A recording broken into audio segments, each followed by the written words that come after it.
Friends நேயர்களுக்கு வணக்கம். ஒட்டு மொத்தமா சோசியல் மீடியாக்களை பேசப்பட்ட விஷயம் விஜய் த்ரிஷா தயாரிப்பாளர் மகனுடைய திருமண கல்யாணத்துக்கு வந்ததை பத்தி தான். இவங்க ஜோடியா மேட்சிங்கா ஒரே ட்ரெஸ் போட்டு வந்திருக்கிறாங்க. இந்த பேச்சு தான் சமூக வலைதளங்கள்ல ஒரே பேச்சா இருக்கு. ஏன்னா சங்கீதா அவர்கள் விவாகரத்து வழக்கு என்ன பண்ணிருக்காங்க, செங்கல்பட்டு கோர்ட்ல போட்டிருக்காங்க. இந்த இந்த சூடா என்ன பண்றாரு விஜய் அவர்கள் த்ரிஷாவோட திருமணத்துக்கு கலந்துகிட்டு இருக்கிறாரு அப்படின்னு சொல்லிட்டு ரொம்ப பேச பொருளா இருக்கு. இந்த செயல் தாவேக்காவினாரே முகசுளிக்க வச்சிருக்கு. தாவேக்கால இன்னைக்கு பல பேர் ஏனே இப்படி பண்ணிட்டீங்க, நாங்க எதிர்பார்க்கலன்னு, விஜய் அண்ணா இப்படி பண்ணுவாரா அப்படின்னு பல பேர் என்ன பண்றாங்க, புலம்புறாங்க. இன்க்ளூடிங் என்னுடைய நண்பர் தாவேக்கால பொறுப்புல இருக்கிறாரு. அவரே போன் பண்ணி எங்க தலைவர் இப்படி செய்ய மாட்டாரு அப்படின்னு நான் நினைச்சேன், இப்படி செஞ்சுட்டாரு, ஏன் தேர்தல் நெருங்குற டைம்ல இப்படி பண்றாரு, எனக்கே ஒரு மாதிரியா தான் இருக்கு அப்படின்னு புலம்புற அளவுக்கு விஜய் அவர்கள் செஞ்சுட்டாரு அப்படின்னு தான் தாவேக்காவினர் ரொம்ப புலம்பிட்டு இருக்காங்க. உண்மையிலேயே தாவேக்கா கட்சியில விஜய்க்கு யாரெல்லாம் ஆதரவா இருந்தாங்களோ இன்னைக்கு அவங்க எல்லாருமே கொஞ்சம் யோசிக்க ஆரம்பிச்சுட்டாங்க. விஜய் செஞ்சது சரியா தப்பா அப்படின்னு ரேஞ்சுக்கு யோசிக்க ஆரம்பிச்சிட்டாங்க. இவருக்கு இப்போ ஏற்கனவே விஜய்க்கு கொஞ்சம் சரிவு கண்டார். தாவேக்காவினருக்கு மக்கள் மத்தியில இருந்து கொஞ்சம் சரிவு இருந்தது, அது உண்மைதான், அதுல எந்த வித மாற்று கருத்தும் இல்லை. அத நம்ம என்ன பண்ணிருக்கலாம், சேலம் மாவட்டத்திலேயே நம்ம என்ன பண்ணணும் பார்த்திருக்க முடியும். அந்த அளவுக்கு என்ன பண்ணாரு சொல்லிட்டாரு, கரூர்ல ஏன் சிஎம் சார் என்ன மாட்டி விட்டீங்க அப்படி இப்படி எல்லாம் சொன்னார்ல, திரும்பவும் கரூர் சம்பவத்தெல்லாம் எடுத்து ஞாபகப்படுத்தினார். இது எல்லாமே பார்க்கும்போது ஒரு அனுதாபையை என்ன பண்ணாரு கொண்டு வந்தார், சென்டிமெண்டலா கொண்டு வந்து எல்லாரும் இது பண்ணிடலாம் அப்படின்னு சொல்லிட்டு, கவர் பண்ணிடலாம் அப்படின்னு சொல்லிட்டு நினைச்சார். ஆனா இங்க அவர் செஞ்ச வேலைகள் இங்க எதுவுமே செயல்படவில்லை அப்படின்றதுதான் நிதர்சனமான உண்மை. ஆனா இருந்தாலும் சங்கீதா அவர்கள், அதாவது அவருடைய ஒய்ஃப் ஒரு கேஸ் கொடுக்குறாங்க, அதுக்கு இவரால பதில் சொல்ல முடியல, வழக்கை சந்திக்க முடியல. ஆனா அவங்க எந்த நடிகை சந்தேகப்பட்டு சொன்னாங்களோ அந்த நடிகை கூட இவர் வராருன்னா இது ரொம்பவே அதிர்ச்சிக்குள்ளாக்கிச்சு. இப்போ யாருமே இல்லவே இல்லை. புஷி ஆனந்த் எங்க, ஆதவர்ஜனா எங்க, செங்கோட்டையன் எங்க, எந்த நிர்வாகிகளும் ஆஃப், எல்லாருமே போன் சுவிட்ச் ஆஃப் ஆயிருக்கு. யாருமே போன் எடுத்து இங்க பேசுறதுக்கு தயாராகவே இல்லை. ஏன்னா விஜய் செஞ்சுட்டாரு. என்ன இதுக்கு என்ன டெபினேஷன் கொடுக்க போறாங்க? அவர் தனிப்பட்ட வாழ்க்கை அப்படின்னு சொல்லிட்டு நம்ம கடந்து போயிட முடியாது சார். ஏன்னா நீங்க தான் சொல்லிங்க ஒவ்வொரு வீட்டிலும் விஜய் இருக்கான். அப்போ எங்க வீட்டுல இருக்கிற விஜய் இப்படிதானா அப்படின்னு ஒரு சிலர் யோசிப்பாங்கல்ல. அப்போ விஜய் இப்படிதானா கேரக்டர், இவரை எங்க வீட்டுல வச்சுக்கணுமா, அடிச்சு துரத்த கூடாதா அப்படின்லாம் யோசிக்க ஆரம்பிச்சிட்டாங்க. இது மாத்திரம் இல்லாம தமிழ்நாட்டு மக்கள் தான் நான் தான் தமிழ்நாட்டு மக்கள். நீங்க என்ன குறை சொல்றீங்க, என்ன அவதூறு சொல்றீங்கன்னா தமிழ்நாட்டு மக்களை நீங்க குறை சொல்றீங்கன்னா, இப்ப விஜய் இந்த அளவுக்கு கேவலமா பேசியிருக்காரு, தமிழ்நாட்டு மக்கள் தான் நீங்கன்றீங்களா, அப்ப நீங்க தமிழ்நாட்டு மக்களை கேவலப்படுத்துறீங்களா, அசிங்கப்படுத்துறீங்களா, கேட்க தோணும்ல. சோ விஜய் இந்த மாதிரியான காரியங்கள் செஞ்சது ரொம்ப ரொம்ப தப்பு அப்படின்னு சொல்லிட்டு தாவேக்கா கட்சியில இருக்கிற நிர்வாகிகளும் பெரும்பாலானோர் என்ன பண்றாங்க சொல்றாங்க. குறிப்பா கஸ்தூரி அவர்கள் என்ன பண்றாங்கன்னா செம்மையா விமர்சிச்சிருக்காங்க. விஜய் பேரை மட்டும் தான் சார் சொல்லல, அவங்க சொல்றது எல்லாமே விஜய் தான் சொல்றாங்க. சினிமாவுல உச்சத்தில் இருக்கிறவங்க அரசியலுக்கு பெரிய ஆள் ஆகணும்னா 2 ஒய்ஃப் வச்சுக்கணும் போல இருக்கு, மனைவி, துணைவி, இணைவி அப்படின்னு சொல்லிட்டு வச்சுக்கணும் போல இருக்கு.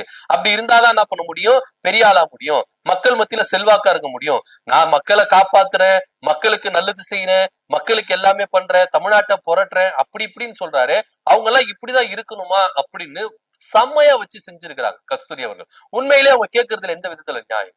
ஏன்னா அவரு தான் சொல்றாரு, தமிழ்நாட்டு மக்களுக்கு நான் நல்லது செய்வேன், சம உரிமை கொடுப்பேன், பெண்ணியம் அப்படி இப்படின்னு சொல்றாரு. ஒரு பெண்ணியத்தை பத்தி நீங்க பேசுற நீங்க பெண்ணியத்துக்கு நீங்க பொறுப்புணர்வா இருந்திருக்கீங்களா அப்படின்ற ஒரு கேள்விதான். உங்க ஒய்ஃப் அவங்களுக்கு என்ன பண்ணிருக்கீங்க, துரோகம் செஞ்சிருக்கீங்க, அவங்களுக்கு கொடுமைப்படுத்திருக்கீங்க, பெண்ணியத்தை பத்தி பேசுறதுக்கு உங்களுக்கு என்ன சார் தகுதி இருக்கு அப்படின்னு அவங்க கேக்குறாங்க, கஸ்தூரி அவர்கள் கேக்குறாங்க. சோ இதெல்லாம் பெண்களுக்கு சம உரிமை கொடுப்பேன், பெண்களுடைய எல்லா உரிமைகளுக்காக நான் குரல் கொடுப்பேன் அப்படின்னா உங்க ஒய்ஃபோட உரிமைக்கே நீங்க குரல் கொடுக்கலையே, அவங்களுக்கே இப்ப துரோகம் செஞ்சிருக்கீங்களே. அவங்க டீசென்டா என்ன பண்ணாங்கன்னா எந்த நடிகைன்னு சொல்லவே இல்லை. அவர் ஒரு நடிகை கூட கள்ள தொடர்புல இருக்கிறார் அப்படின்றத மட்டும் தான் சொன்னாங்க. தேவைப்பட்டால் எனக்கு நெருக்கடி கொடுத்தா அந்த நடிகை யாரு எவிடன்ஸ் எல்லாமே கொடுப்பேன். நீங்களே எவிடன்ஸ் கொடுத்துட்டீங்களா சார், அவங்க நடிகை இந்த நடிகை தான், இவங்க தான் அவங்க தான் இவங்க, நீங்களே கொடுத்துட்டீங்க எவிடன்ஸ். இதுக்கப்புறம் அவங்க ஒருவேளை விஜய் இன்னும் எவிடன்ஸ் சங்கீதா விட்டுற போறாங்க அப்படின்னு பயந்துட்டு இப்ப முன்கூட்டியே என்ன பண்றாரு, இது மாதிரி செஞ்சுட்டாரா அப்படின்னு கூட நம்மளுக்கு தெரியல. ஏன்னா அவங்க சொல்றாங்க எவிடன்ஸ் எல்லாம் ஹெவியா இருக்கு அப்படின்னு சொல்றாங்க. இந்த எவிடன்ஸ் எல்லாம் வெளியே வந்துட்டா இன்னும் நம்ம பேர் கெட்ட பேர் ஆயிடும், இன்னும் நம்மளுக்கு செல்வாக்கு சரிஞ்சிடும். அதனாலேயே நம்ம முன்கூட்டியே என்ன பண்ணலாம், த்ரிஷா கூட போயிட்டு இதான் எவிடன்ஸ் வச்சுக்கோங்க அப்படின்னு சொல்லிடலாமா அப்படின்னு சொல்லிட்டு அவர் உஷாராயிட்டாரான்னு தெரியல. ஆனா கஸ்தூரி அவர்கள் வன்மையா கட்டித்து இருக்கிறாங்க. ஏன்னா கஸ்தூரி அவர்கள் பாஜக இருக்கிறாங்க. உடனே கேட்கலாம், எல்லாருமே இங்க யோக்கியமா எல்லாரும் ஒழுக்கமா இருக்கீங்களா அப்படின்னு கேட்கலாம். அப்படி கிடையாது. உங்க தலைவர் விஜய் அவர்கள் பொது வெளியில வந்து என்ன பேசுறாரு, என்ன மாதிரி நடந்திருக்கிறாரு அப்படின்ற ஒரு விவகாரம் இருக்குல்ல, இதற்கு விஜய் என்ன பொறுப்பா இருக்க போறாரு அப்படின்னு. மத்தவங்களை பார்க்காதீங்க, உங்களை பாருங்க சார் அப்படின்னு சொல்லிட்டுதான் தாவேக்காவினர் என்ன பண்றாங்க, பதிலடி கொடுத்துட்டு வராங்க. இன்னும் சொல்ல போனா இதுக்கு திமுக காரணம் அப்படின்னு இன்னும் எவனும் சொல்லல. இதுக்கும் சொல்லுவான் எவனா ஒருத்த தற்கொலை கூட்டத்துல வந்து எவனா வந்துருவான், இதான் திரிஷா வந்து விஜய் கூட வந்ததுக்கு திமுக தான் காரணம் அதுவும் சொல்லுவான். ஏன்னா இவங்களுக்கு எது நடந்தாலும் திமுக தானே காரணம். இவங்க ஒத்துக்கவே மாட்டாங்கல்ல, எது என்ன நடந்தாலும் திமுக திமுக திமுக எல்லாமே திமுக காரங்க தான் அப்படி சொல்ல. இன்னும் சொல்ல போனா தயாரிப்பாளர் தனஞ்செழியன் அவர் என்ன சொல்லி இருக்கிறாரு, பயங்கரமா சொல்லு, உங்களை பார்த்து ஒரு கூட்டம் பின்பற்றுது சார். அவர் சொல்லி இருக்கிறாரு, தயாரிப்பாளர் தனஞ்செழியன் சொல்லி இருக்காரு, உங்களை பார்த்து ஒரு கூட்டம் உங்களை பார்த்து நடக்குதுன்னா அவங்களுக்கு நீங்க என்ன முன்மாதிரியா எடுத்திருக்கீங்க அப்படின்னு கேட்கிறார். உண்மையிலேயே விஜய் அவர்கள் முன்மாதிரியா இருந்திருக்கிறாரா? நாட்டு மக்களுக்கும் இவரை பின்பற்றுகிற ரசிகர்களுக்கும் தொண்டர்களுக்கும் முன்மாதிரியா இருந்திருக்கிறாரா? தலைவரே இப்படி இருந்தா தொண்டர்கள் எப்படி இருப்பாங்க அப்படின்ற ஒரு மனநலம் இருக்குல்ல. நீங்க பெண்ணியத்தை பத்தி பேசுறீங்க, பெண்களுக்கு சம உரிமை கொடுப்பேன்றீங்க, ஏன் ஆட்சியில பெண்களுக்கு பாதுகாப்பு இருக்குன்றீங்க. முதல்ல உங்க ஒய்ஃபுக்கே பாதுகாப்பு இல்லையா சார்? குடும்பத்துக்கு நீங்க முதல்ல உண்மை ஜனஜெயன் தான் சொல்றாரு, முதல்ல தலைவனா இருந்தாலும் தொண்டனா இருந்தாலும் மனுஷனா இருக்கிறவன் குடும்பத்துக்கு முதல்ல பொறுப்புணர்ச்சியோட இருக்கணும், குடும்பத்துக்கு அவன் பாதுகாப்பா இருக்கணும், குடும்பத்துக்கு அவன் நல்லது செய்யணும். அதை விட்டுட்டு நீங்க இது மாதிரி எல்லாம் பண்ணினீங்கன்னா இது தேவையில்ல, மக்கள் மத்தியில உங்களுக்கு சரிவைதான் ஏற்படுத்தும். இன்னைக்கு மக்கள் ரொம்ப தெளிவா தெரிஞ்சுக்கிறாங்க தாவேக்கனா என்ன, தாவேக்கா தலைவர் விஜய்னா யாரு அப்படின்னு மக்கள் ரொம்ப தெளிவா தெரிஞ்சுனாங்க. ஏன் சொல்ல போனா கட்சி ஆளுங்களே ரொம்ப தெளிவா தெரிஞ்சுக்கிறாங்க. நிர்வாகிகள் பலரும் இன்னைக்கு குமரியில் இருக்கிறாங்க, பொறுப்புல இருக்கிற எல்லாருமே பொதுமக்கள் எல்லாருமே ஏன் தான் விஜய் நம்ம ஆதரிச்சோமோ, ஏன் தான் விஜய் கிட்ட நம்ம போகணுமோ, ஏன் தான் விஜய் கட்சியில போகணும். இன்னைக்கு நீங்க ஒரே ஒரு விஷயத்த மட்டும் யோசித்து பாருங்க, தாவேக்கால இணைந்த பெண்கள் எல்லாருமே பல பேர் அடிபட்டு என்ன பண்ணாங்க, வெளியே வந்து ரொம்பவே என்ன பண்ணாங்க, குற்றச்சாட்டுகள் முன்வைத்தாங்க. தாவேக்கால இப்படி எல்லாம் பெண்களுக்கு அநீதி நடக்குது, கொடுமை நடக்குது சொன்னாங்க. சகோதரி அஜிதாவை எடுத்துங்க, வைஷ்ணவி எடுத்துங்க, இன்னும் பல பேர் நிறைய பேர் சொன்னாங்க தாவேக்காவில பெண்களுக்கு முன்னுரிமை கிடையாது, கொடுமை நடக்குது, காசை புடிங்கின்னு அடிக்கிறாங்க, எல்லாமே செஞ்சாங்க சார் அப்படின்னு நிறைய பேர் பதிவு பண்ணிருக்காங்க. அப்ப யாருமே நம்பல. இப்போ விஜயோட குடும்பத்திலேயே விஜயோட மனைவிக்கே இப்படி நடக்குதுன்னா, விஜயால நடக்குதுன்னா அப்ப என்ன அப்படின்னு ஒரு கேள்வி இருக்குல்ல. இந்த லட்சணத்துல ஒவ்வொரு வீட்டுல விஜய் இருப்பாரு அப்படின்னு, விஜய் இப்படிதான் இருப்பாரா, கேடு கட்டு அயோக்கியத்தனம் பண்ணியிருந்தா விஜய் இருப்பாரா அப்படின்னு ஒரு கேள்வி இருக்குல்ல. தமிழ்நாடுதான் நான் தான் தமிழ்நாடுன்னு சொல்றீங்க, இந்த அளவுக்கு ஒரு அயோக்கியத்தனம் பண்ணிட்டு எப்படி சார் உங்களால சொல்ல முடியுது? எப்படி நீங்க வந்து ஆட்சியை கொடுக்க போறீங்க?